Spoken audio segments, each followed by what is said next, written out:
Hello guys, hari ni menu memang favorite orang ramai, iaitu chicken buttermilk. Memang rasa creamy babe. Jom kita start.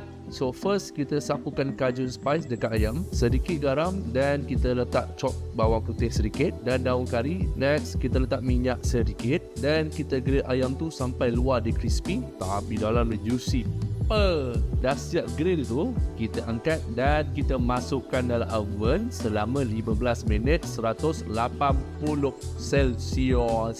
Next step pula, korang potong cili padi hijau halus-halus. Lepas tu untuk cili merah kita buang biji dan kita slice juga halus-halus. So next kita letak butter dalam pan dan kita letak bawang putih yang dah dicincang, daun kari, cili padi hijau dan cili merah yang dah slice tadi. Kita letakkan susu cair dan kita gaulkan dia sampai jadi buttermilk dia pekat memikat. Last sekali, ambil ayam dalam oven tadi, lepas tu kita slicekan dia dan letak dalam pinggan dengan buttermilk yang kita buat tadi. Okey, siap dah chicken buttermilk kita ni. Senang je kan? Rasa dia creamy, rangup di luar, lembut di dalam. Yuhu, sting ya. So itu saja untuk menu hari ini. Kita jumpa lagi untuk resepi seterusnya. Tata.